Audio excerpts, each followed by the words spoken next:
हाँ, good morning students.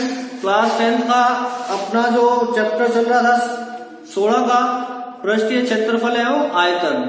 अब 16.1 जो प्रश्नावली है उसमें आपने प्रश्न संख्या 1 से लेके 4 तक किए थे, 7 का किया था और 10 का किया था। अब प्रश्न संख्या चलते हैं 5 पर।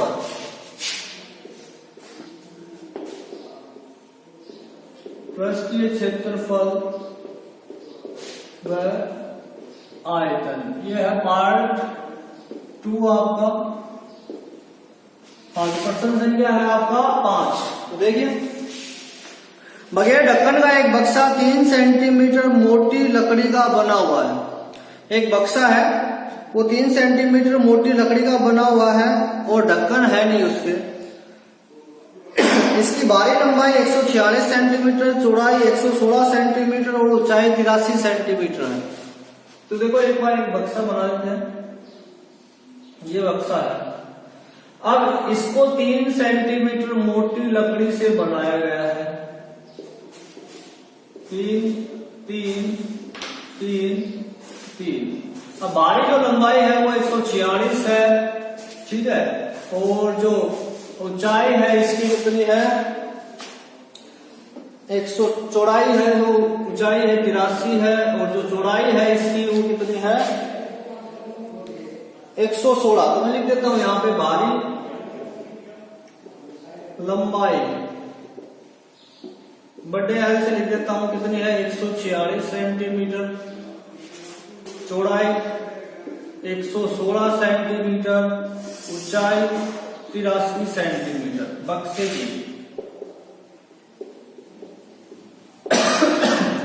फिर क्या बोला है, इसके अंदर की ओर पेंट कराने का खर्चा ज्ञात कीजिए। इसके अंदर की तरफ अपने को क्या कराना है, पेंट कराना है, तो उसका खर्चा ज्ञात करना है। तो पेंट की दर क्या है, 2 रुपये प्रति 1000 वर्ग सेंटीमीटर, मतलब 1000 वर्ग सेंटीमीटर के कितने ले रहा है वो 2 रुपये ले रहा है। अब 1000 वर्ग सेंटीमीटर तो अपने को ये पता होना चाहिए ये भीतरी पृष्ठ है उसका क्षेत्रफल कितने वर्ग सेंटीमीटर है। तो भीतरी पृष्ठ का क्षेत्रफल निकालने के लिए भीतरी भुजाएं पता होनी चाहिए अपने को।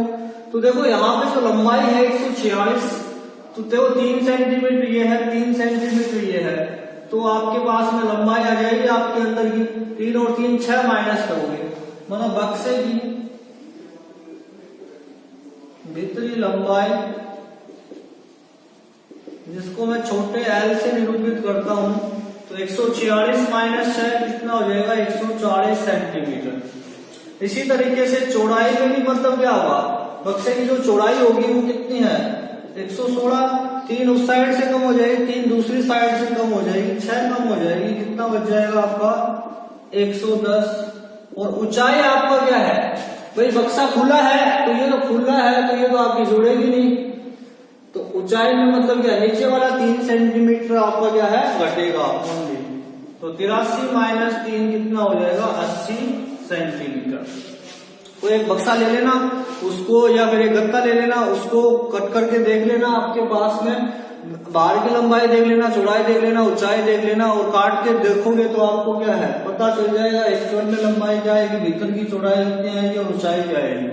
अब क्या निकालना है, पृष्ठीय क्षेत्रफल बक्से का भीतरी पृष्ठीय क्षेत्रफल क्या आएगा 2 LB BH प्लस HL।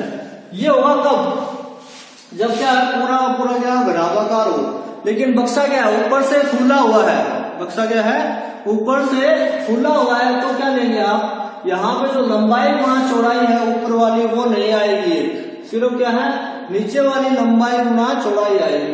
तो क्षेत्रफल आपका क्या है लंबाई गुणा चौड़ाई एक ही लेना है और ये जो है आपका वो क्या हो जाएगा डबल हो जाएगा। लंबाई चौड़ाई लेना आपको सिर्फ एक, क्यों ऊपर का खुला हुआ है तो क्षेत्रफल नहीं लेंगे उसका। अब मान रखो यहाँ पे लंबाई कितनी है 140, चौड़ाई कितनी है 110, 2 गुणा चौड़ाई कितनी है 110, ऊंचाई कितनी है 80, 80 गुणा लंबाई कितनी है 140, तो ये हुआ 14 को 11 से गुणा लो, 14 14, 4 4 और 1 5, 15,400, 11 8 88, 2 0 है, और ये हो गया 8 4 32, 3 8 1 8 3 11, 11,200।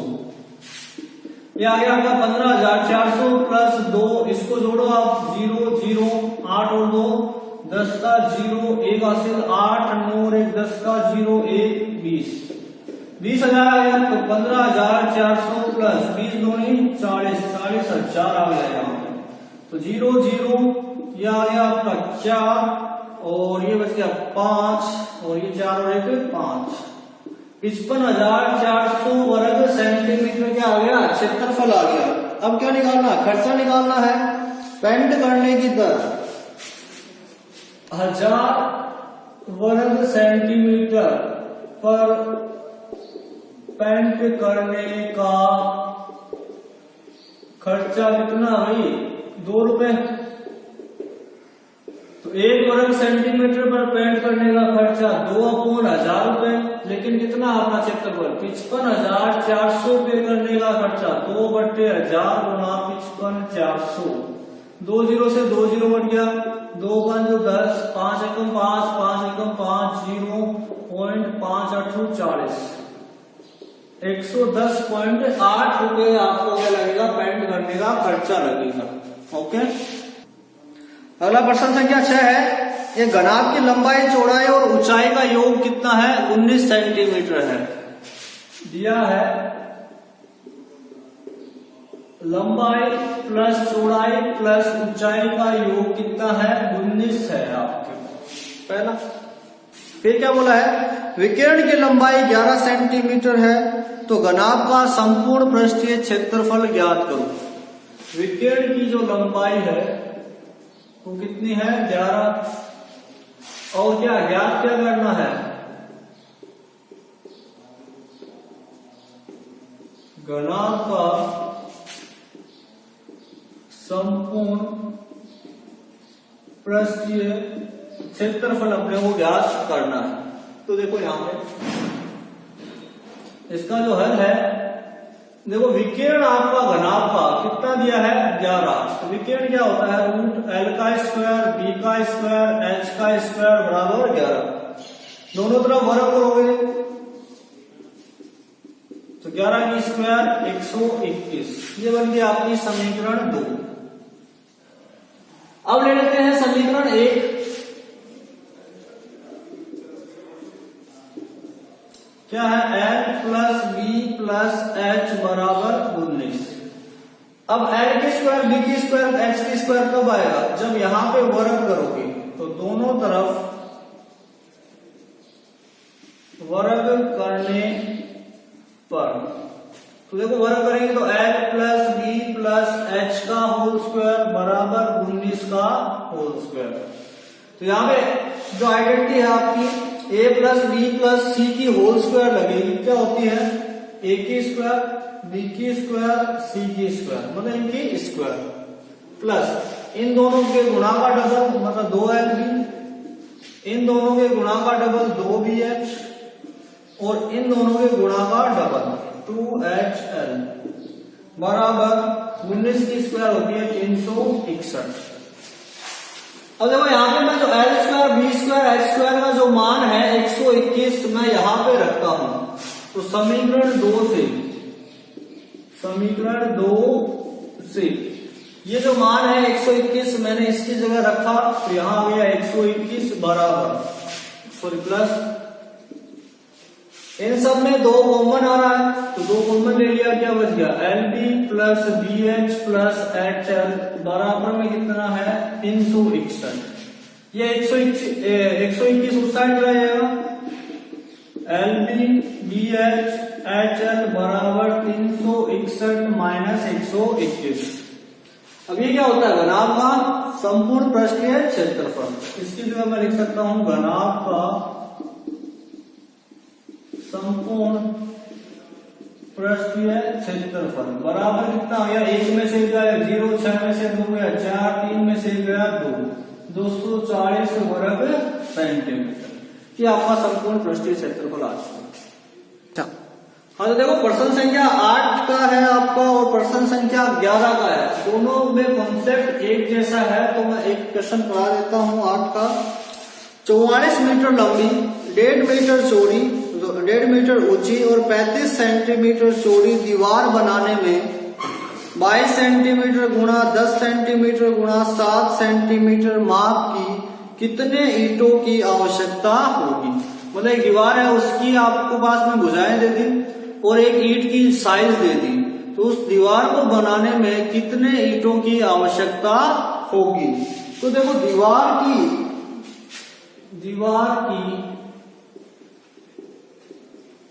लंबाई ले लेते हैं, कितनी है, एल लिख देता हूं मैं बड़े एल से, 44 मीटर। तो मीटर को सेंटीमीटर में करोगे तो 4400 सेंटीमीटर, 1 मीटर में 100 सेंटीमीटर होते हैं। लंबाई होगी, फिर आपकी ऊंचाई दे रखी है इसमें कितनी, 1.5 मीटर, 1.5 गुना 100 कितना हो गया आपका 150 सेंटीमीटर। ऊंचाई के बाद में चौड़ाई दे रखी है कितनी, जो ईंट की है माप कितनी दे रखी है, 22 गुना 10 गुना 7, मतलब लंबाई चौड़ाई ऊंचाई आपको दे दी। अब यहां पे देखिए जितनी आपकी दीवार होगी, जैसे आपकी दीवार है, अब ईंट इसके अंदर कितनी आएगी, 1 आएगी, 2 आएगी, 3 आएगी, 4 आएगी, 5 आएगी, 6 आएगी, वो आपको निकालना है। तो दीवार का जितना आयतन होगा, जितनी कैपेसिटी होगी, उतनी क्या आएगी आपकी ईंट आएगी उसके अंदर। इससे दीवार से बाहर कोई ईंट नहीं जा सकेगी। दीवार की जितनी कैपेसिटी होगी उतनी आएगी। मतलब आपका कहने का मतलब इसमें ईंटों की संख्या नहीं पता, तो ईंटों की संख्या मैंने क्या मान ली, n ईंट लगेगी इसमें। तो n गुणा ईंटों का वॉल्यूम बराबर ईंटों का आयतन बराबर किसके होगा, दीवार के आयतन के बराबर होगा। तो यहां पे प्रश्नानुसार क्या आएगा, n गुणा ईंट का आयतन बराबर क्या आएगा, दीवार का आयतन। मतलब n यहाँ पे ईंटों की संख्या है। अच्छा ईंट का आयतन लंबाई गुणा चौड़ाई गुणा ऊंचाई, मतलब 22 गुणा 10 गुणा 7। दीवार का आयतन 4400 गुणा 150 गुणा 35। एन कितना आ जाएगा यहाँ पे, 4400 गुणा 150 गुणा 35 बटे 22 10 और 7, 22 दूनी 44, 0 से 0 कट गया, 7 5 35, 15 का 75, 75 दूनी 150 और 2 0 ये है, तो 15,000 क्या लगेगी ईंटें आपकी लगेगी इस दीवार बनाने में। हाँ तो प्रश्न संख्या 2 है, 10 मीटर लंबे, 8 मीटर चौड़े और 6 मीटर ऊंचे कमरे में अधिक से अधिक कितनी लंबी छड़ रखी जा सकती है। तो देखो आपको कोई भी कमरा हो चाहिए यहाँ पे, तो उसमें सबसे बड़ी भुजा आपसे पूछे कोई भी, तो कौन सी सबसे बड़ी भुजा होगी, ये होगी, ये होगी, ये होगी या फिर ये होगी। तो नाप के देखना आप, इनको नाप लिया आपने और फिर एक ये नाम तिरछी, तो ये भुजा आपकी क्या होगी, सबसे बड़ी होगी। और ये क्या है, आमने सामने की भुजा को ज्वाइन करने वाली रेखाखंड क्या कहलाती है, विकिरण कहलाती है। तो सबसे लंबी छड़ क्या होगी, यहाँ पे भी क्या होगी, विकिरण होगी। तो सबसे लंबी जो छड़ है, सबसे लंबी जो छड़ है वो क्या होगी, घनाभ का विकिरण होगी। और घनाभ का विकिरण क्या होता है, √L का स्क्वायर, B का स्क्वायर और H का स्क्वायर। L कितना है, 10 का स्क्वायर 100, B 8 8 64, ये हो गया 36, कितना हो गया 100, ये हो गया 100 100 100 डबल 100, भाई 200 लिख सकते हैं या फिर 2 गुणा 100 लिख सकते हो। और 100 का रूट कितना होता है 10, और ये 2 रूट में रह गया, 10√2 मीटर। इतनी बड़ी लंबी छड़ आप इस कमरे में रख सकते हो। हाँ, तो प्रश्न संख्या आपका 12 है, अंतिम प्रश्न है। एक घनाभ की लंबाई चौड़ाई ऊंचाई का अनुपात कितना है? 5:3:2। यानी कि लंबाई चौड़ाई और ऊंचाई का जो अनुपात है वो 5:3:2 दिया है। घनाभ का संपूर्ण पृष्ठीय क्षेत्रफल दिया है 558। घनाभ का क्षेत्रफल लिख लेता हूं, संपूर्ण लिख लेता हूं, 558 वर्ग सेंटीमीटर। उसकी कोरों का माप ज्ञात करना है, मतलब भुजाएं ज्ञात करनी है, लंबाई चौड़ाई और ऊंचाई। अब देखो लंबाई चौड़ाई ऊंचाई का अनुपात दिया है, न कि वास्तविक लंबाई दी है, चौड़ाई दी है, ऊंचाई दी है। तो अनुपात दिया है तो आप वास्तविक जो लंबाई है वो क्या मानेंगे? ये भाई अनुपात कब आया है?